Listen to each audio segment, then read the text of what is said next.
Last month, I wasn't here. I was off in the Bruce Peninsula with friends and family, so I phoned in a piece with Darren Moore here, and I tell you, it was a great night for poetry, worth some beer, and waiting for Godot kind of thing. And while I was up there, I was thinking, God, I'm up here on the Georgian line and what have you, and it kind of got me thinking, so I wrote this piece after coming home from First Avenue. It's the silent moment now, the closing of summer before summer end. A rock line, Georgian Bay line. A guided traveler searching painted trees from a once-upon Renaissance. Am I Canadian? How long should I sit here in the silent noise? I'm lost on the James Bay. I'm not Canadian. I'm something more. Perhaps yours, perhaps hers, maybe theirs. I am original clay. A fishing lodge offshore, perhaps? Perhaps watching the ice flows, hunting my witness form from God. Here, as a permanent cottager, I dream.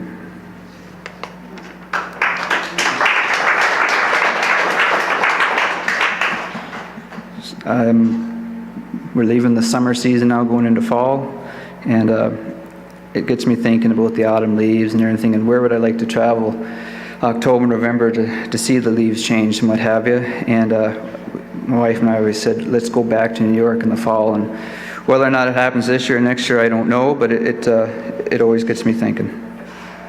This fall.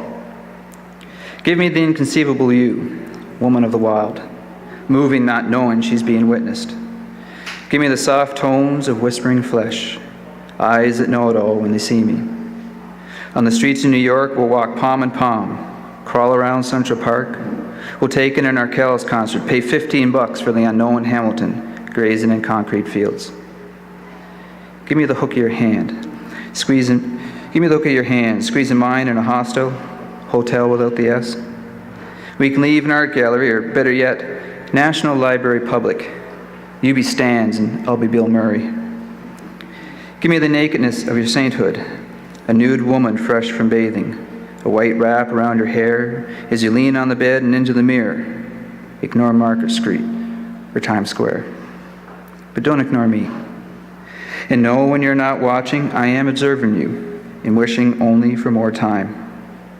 Knowing we have an abundance of wasted moments where we forgot at times to laugh and be one. This one's called Hollywood Factual.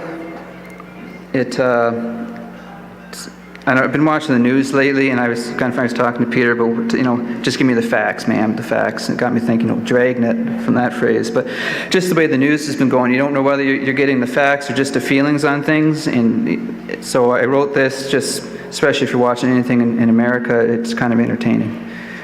So Hollywood Factual. This is art for your brain.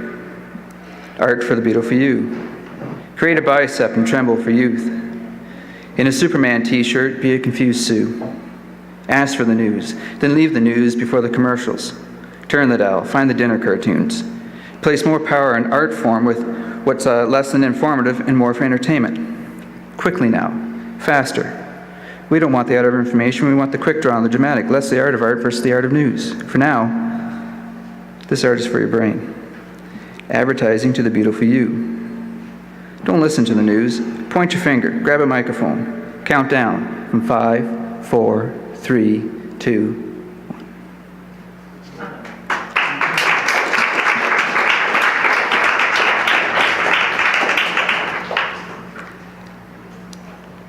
1. This one's again another thing. I've been watching the news versus journalism reporting, reporters versus journalism, the guys on the radio and the TV camera versus the guys that have to get down and get those 3 sources before they go to print, and that always sticks in my mind from Loyalist College. So it got me thinking. A reporter regurgitates, a journalist investigates. A reporter stirs the hornet's nest. A journalist gets 3 sources. A reporter points at genies. A journalist has ears open and one more question. A reporter spits it out. A journalist looks back and digs through archives. A reporter goes home at the end of shift. A journalist remembers history and sees the potential future.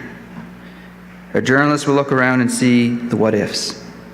A reporter smiles, picks up the mic, and asks for their own column. A journalist picks up the pen and sweats.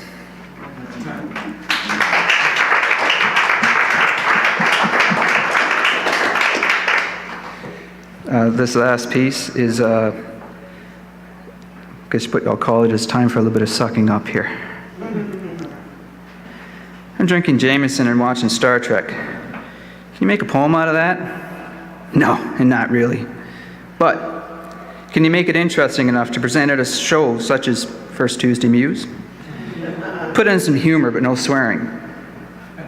Forget you, it's Star Trek. You're watching Star Trek and drinking Jameson, arguing with some hockey expert on Facebook why getting lavender spilled on his shoes in a Belleville Walmart is no big deal.